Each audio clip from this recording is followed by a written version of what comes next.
All right, we are live. Hello, everyone. Happy Wednesday. Hello, how are you?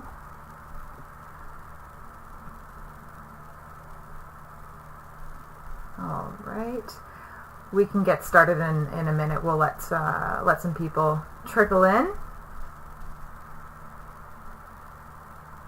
Welcome. Feel free to drop your location in the chat. Let us know where you're coming from.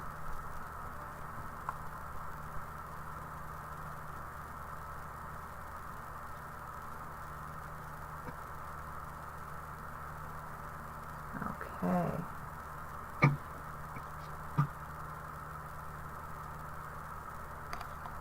All right.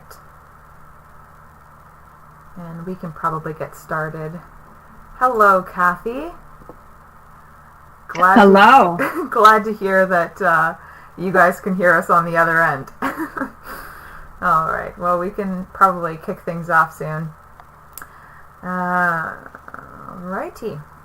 Well, welcome everyone. I'm so excited to kick things off today. I'm joined by none other than Kassia Clifford, one of my really good friends, a mentor to me, a role model, and an old coworker. She's an absolute inspiration, and I'm so excited for her to share some of her stories with you all today. And Kassia's journey is it's a little bit unique because it's been anything but linear. So she kicked things off in social work. She's studied abroad.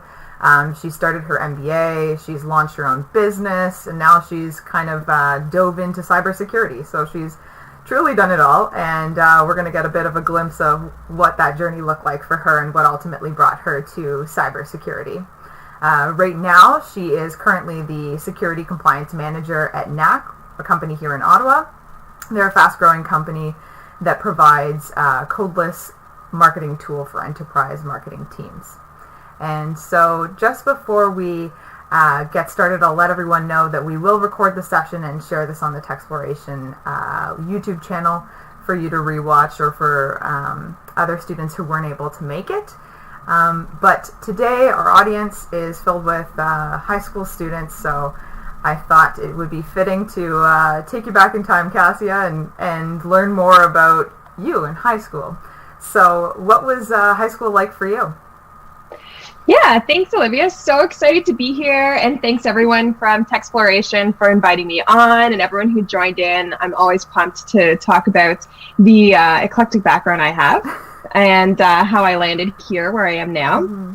So in high school, I started out being shy and terrified, I think like most, and then to push through, I got really involved in student council, so student government, and I was a grade representative, worked my way up to a secretary position, and then was president in my last year.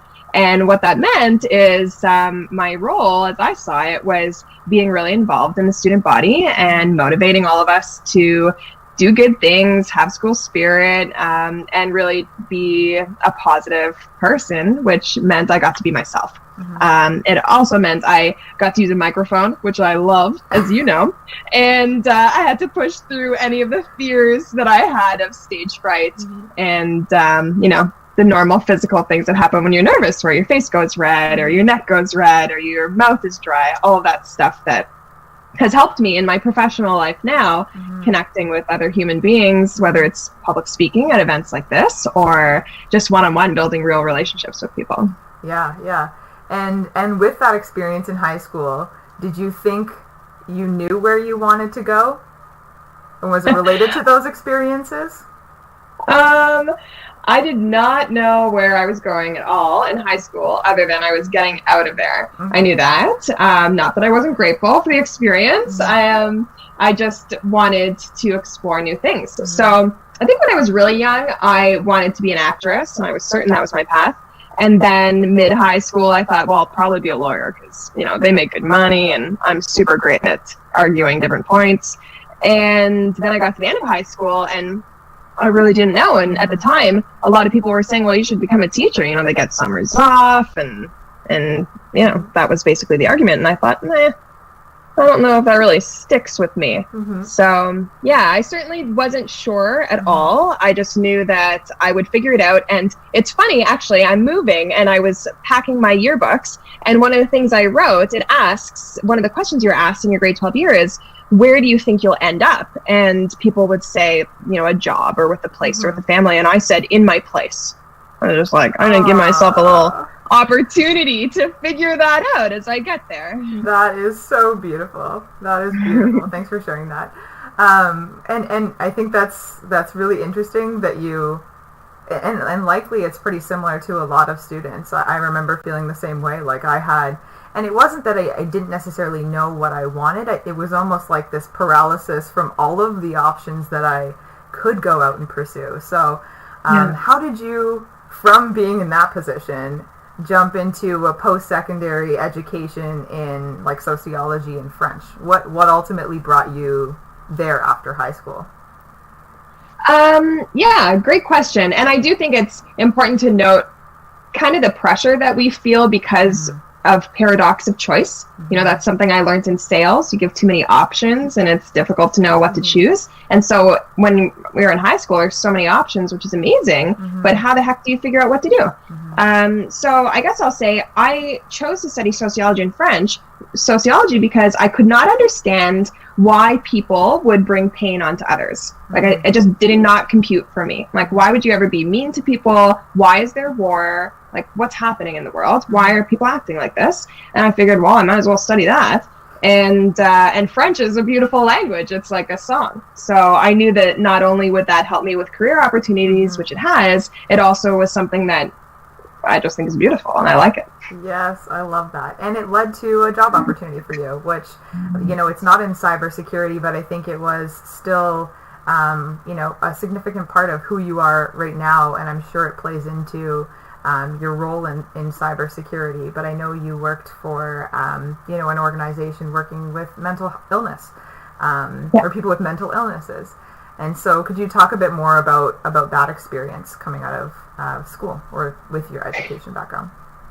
Yeah, for sure. So I had some really amazing work opportunities, and that one with the mental health and illness program, it was actually a summer job. So I was still in university. I think it was my first summer out of first year, and it was a program run through the hospital. I was super scared and terrified again, just like grade 9 and grade 10 and basically all of high school. But by then I had a whole year of university under my belt, and I'd experienced different things, so I had a bit more confidence. And that really opened my eyes.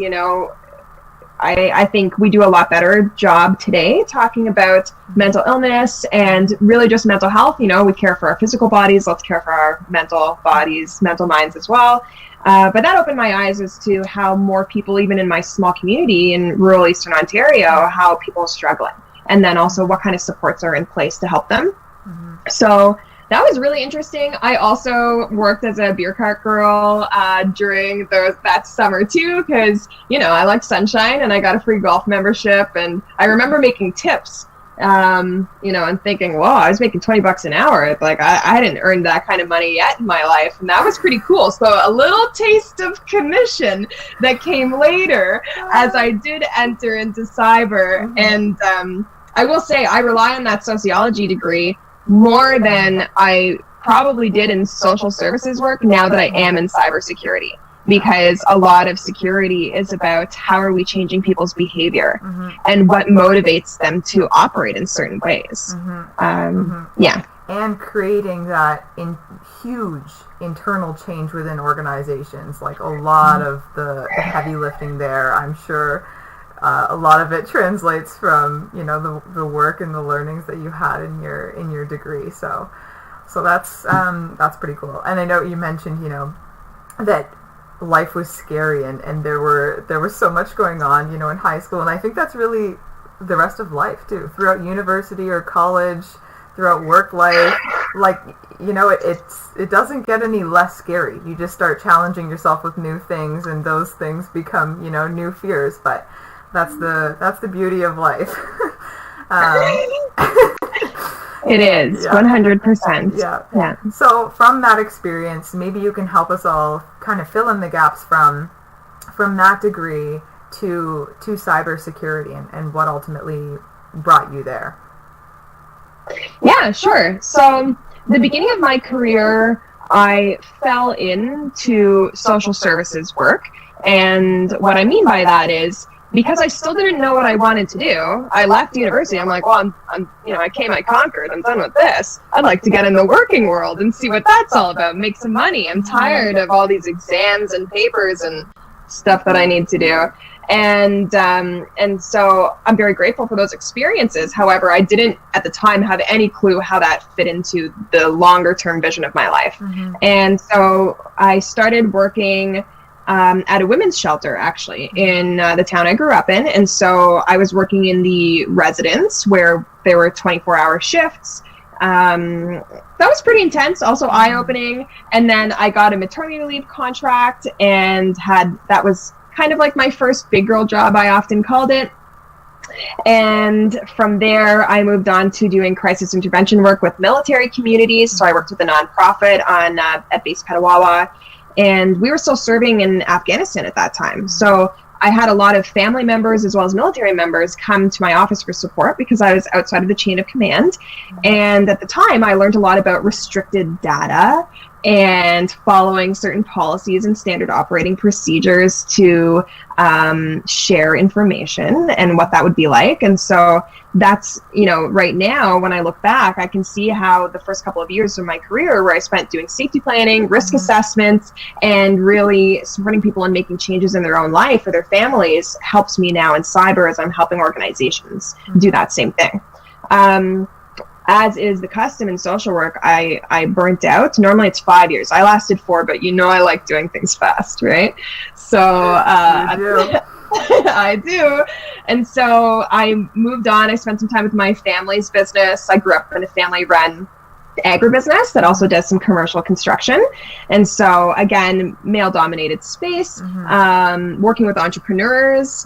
That was really interesting. And I realized I wanted to prioritize my relationship with my family, therefore, best not to work together. Not everyone can do that. Yeah. And then I moved into, spent a bit of time working with a national fitness chain, and then post-secondary education. And then I found my first startup, and it was a social enterprise startup, Venture for Canada. This is an amazing organization for anyone in high school. They do actually support high school students now as well. I was part of helping them build that out, where they recruit entrepreneurial new grads or high school students and place them with startups, supporting and boosting local economy, as well as getting more entrepreneurial youth the experience they need to catapult their career. So that was really cool, and it's how I met my first cybersecurity company, which is a startup, Boaster on Security. They're based in New Brunswick, and they were one of my first partner startups. So a few years after I'd met them, their team was growing, and they knocked on my door to see if I wanted to come in and be their first marketing resource. And I was employee number 12. It was really exciting. I didn't understand anything. I knew I had taken an IT and e-business class when I was pursuing my MBA. And so I had learned about the dark net and the types of horrible things that happen there. Previously, I didn't really think that was actually real, but it is. And I met the CEO, and I realized, holy cannoli, there are these security experts who have so much knowledge. They seem very fired up about the problem, all the hackers and the cybersecurity threat landscape that you and I have worked in. And they seem also to perhaps struggle in communicating it in a way that makes me care. And I thought, well, I might be able to help here, right? So that's kind of how I got myself into the space. And do you feel like that was kind of the aha moment, like, this is my calling, or this is what I truly want to pursue? Or do you feel it was more of a gradual, like, year over year, you kind of slowly fell into it? I would say I'm looking for a quote on my wall that helped flip. And so I would say it's a labor of love. It was not an immediate love at first sight with me in cybersecurity. I was very invested in learning a new industry, and I thought I saw the business value in growing up in a family-run business that, spoke to me. I was like, ooh, this is neat. Like, this seems like something many people don't understand, and it helps businesses. And the other aspect of it, I don't think I'd shared that, but in high school, I did my lifeguarding courses. And so I taught swimming lessons and was a lifeguard. So there's an element of me that's very invested in supporting a community and civic duty, just like what's best for the masses.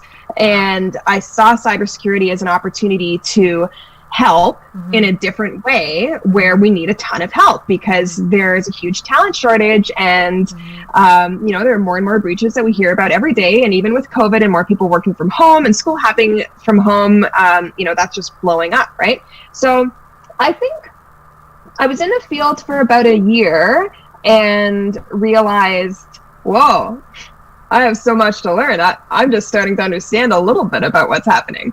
And so that's what started me flipping. And there was this quote, I can't find it, but it's Daniel Meisler. He's pretty well-known guy in cybersecurity. And he had basically said, one of the biggest opportunities in cyber is to find people who can bridge the gap between the subject matter experts and business folks. Because at the end of the day, cybersecurity is something that's really hard to quantify, and often business owners only think in terms of dollar value because they're trying to feed their families, feed their team members, and be profitable. So anyone who can bridge that gap is who we need in this industry at this time. And I thought, that sounds like an interesting challenge that I could try. And here you are, the cybersecurity interpreter, as you call yourself, and it's true to a T. And you serve that every single day, I think. So that's beautiful. Thank you. You do. Thanks, Olivia. Yeah.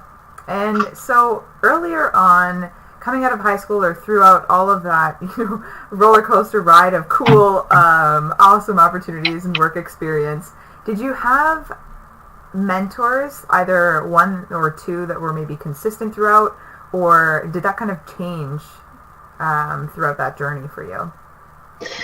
Yeah, great question. I'll say when I was younger, I struggled to ask for help. It still is something I struggle with. I'm a recovering perfectionist, as you know, and sometimes I relapse, right? And so that means that often I think I can do it all alone. And that's not the case. We're not on this earth for that. I know that to be true. So I'll say when I was in high school, thankfully I had those leadership courses and I was part of Kinsman Pool. So I will give Susie Q a big shout out wherever she is. She was my boss at the pool and she served as a mentor for me in more ways than she ever knew. Simply because it was that stage of my life where I was trying to figure out what the heck was going on, all the competing demands from my friends.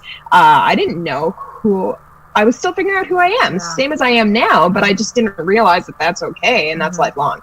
As I got older, and I'll say especially the last handful of years, like my last 3 years, I've built Team Kassia, of which you were part, right? So in that team, I have an executive coach, I have a therapist, I have a financial planner, I have a bestie, I have a sister-in-law who tells me like it is and holds me accountable, and I have mentors in cybersecurity. I've been really blessed to have people who will share resources with me. They'll tell me their first time building a security and compliance program, or how to align all business activities to a framework and not have people, think you're the enemy because you're asking them to change the way that they've been doing things. And so I'll say it's certainly changed in time, and it was like I had to let go of my pride and my ego a little bit to say, oh, right. It takes a community to raise a child, and I still need some help here. Yeah, and I'll add, we've known each other for over a year now, and since like week one, I think we went to a conference, a women's conference, and I remember watching you. I think we were there for all of like 4 hours, and you popped around the room, and I'm sure by the time we left, you had met like 100 people. And you have helped every single one of them because you're just like a human connector. So I think it's a special gift that you have. Naturally you love to help people, and I think that you connect with people really well.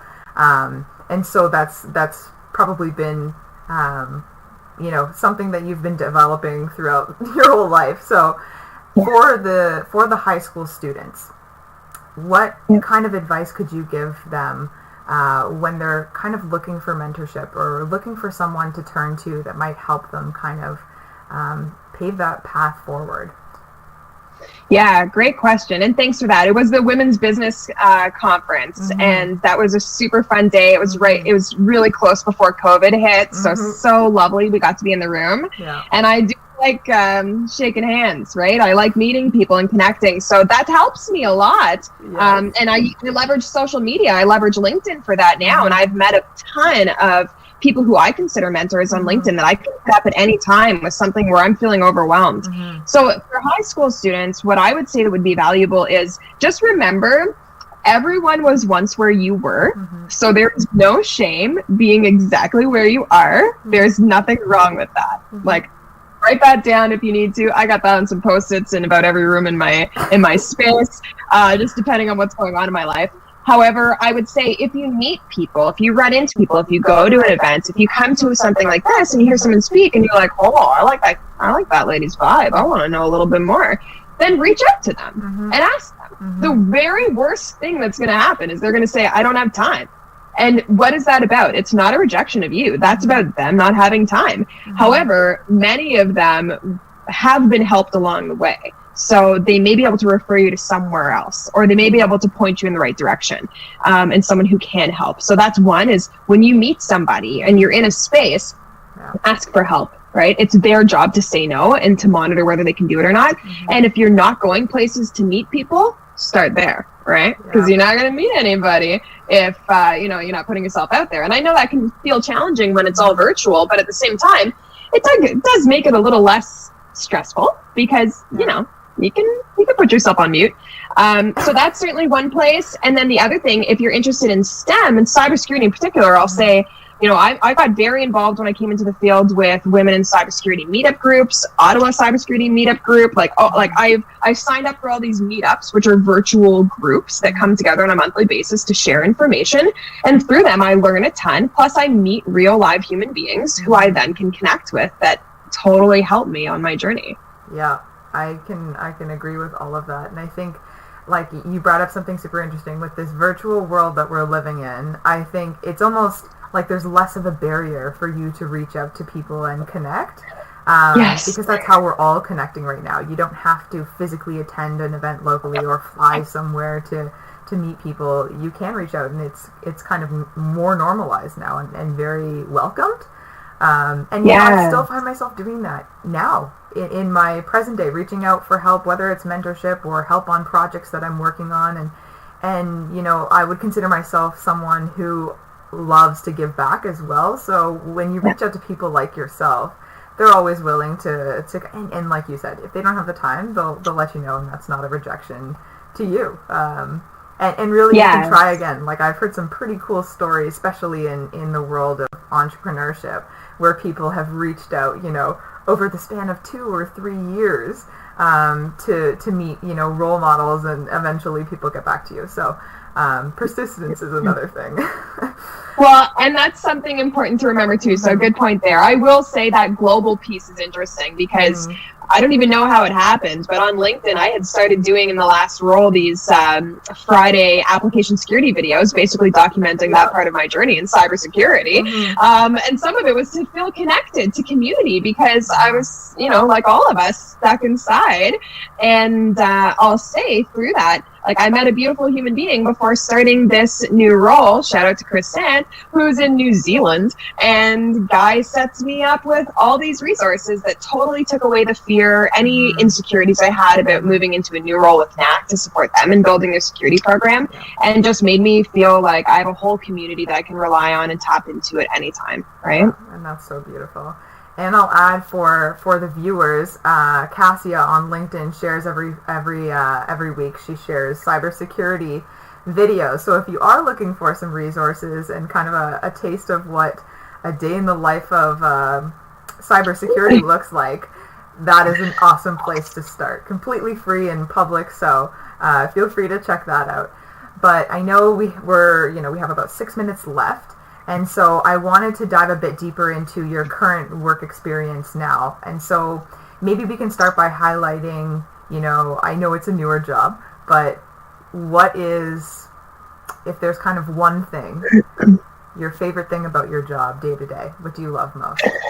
Ooh, interesting. One thing. And if there's two, it's not a crime, so. Okay, super. So I will say the top thing is I've found myself a team of amazing human beings. Everyone is so kind.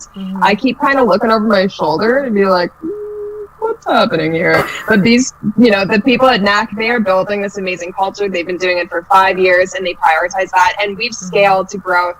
Since February, we've almost doubled the team size. It's bonkers.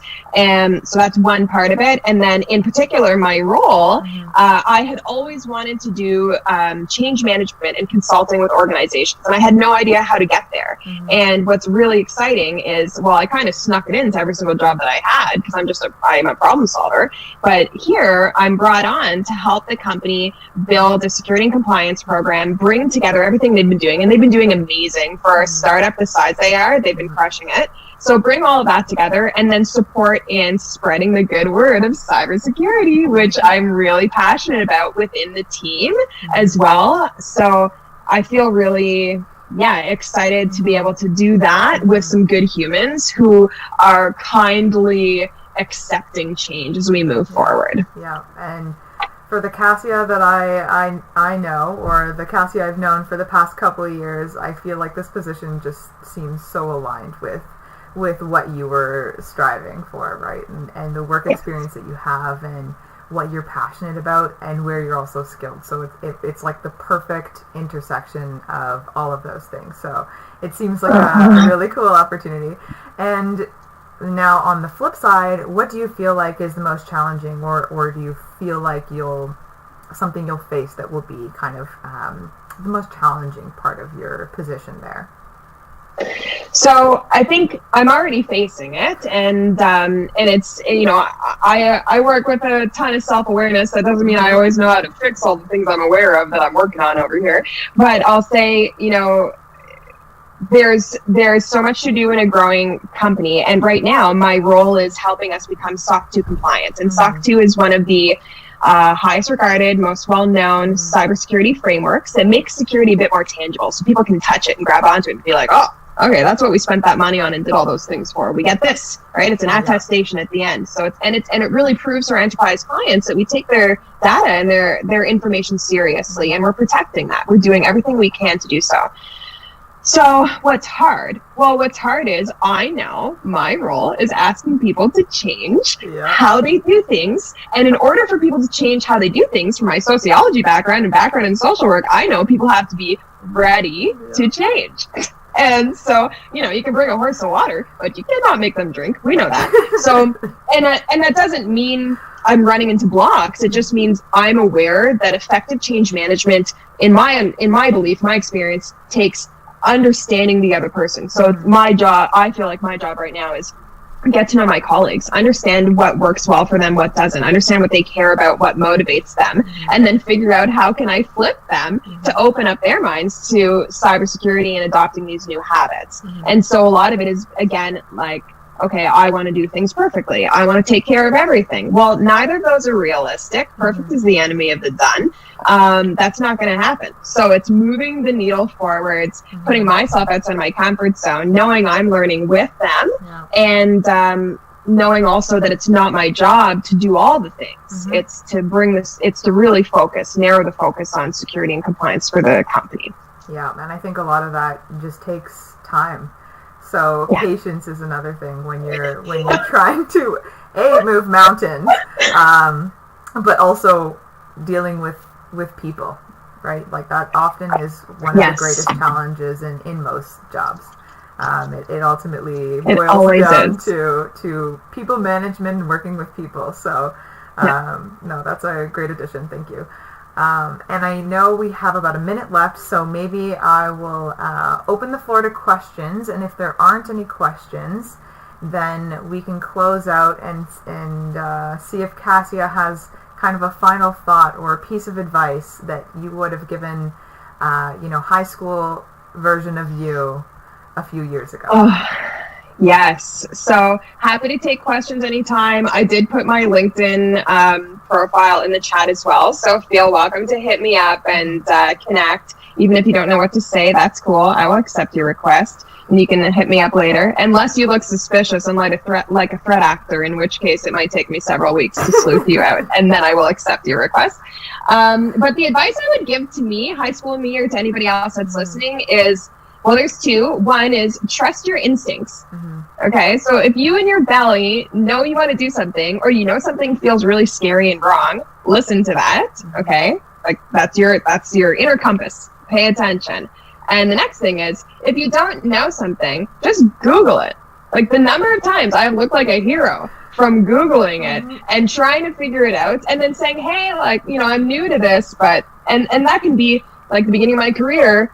How to manage performance with an employee who's 20 years older than you. Like, I don't know how to do that in my mid-20s when I'm managing a team of 10 people and I gotta get things moving. Or the number of, like, the jargon and the language in cybersecurity. There's no way I'm gonna learn that and know that all. So I looked up API at least 15 times in my first 3 months selling pen testing. So yeah, it's simple, really. That would be the main advice I would give. I love that. That's beautiful and so true. I think there's, you know, a YouTube video, a blog, an app for pretty well anything, or a human out there with the answers, and all it takes is, you know, reaching out to them. So, no, that's awesome advice. And I think if there's no questions, we can wrap up here. Once again, thank you so much, Kassia, for joining us today, and I hope that you know, we've kind of inspired or helped some young girls figure out their path forward, or at least explore a career in cybersecurity. And again, I think Kassia left her information in the chat, so feel free to reach out to her, as well as myself if you have any questions or future recommendations for these live sessions. But I think if there are no questions, we'll wrap up right there. Thank you so much, everyone. Enjoy the rest of your evening.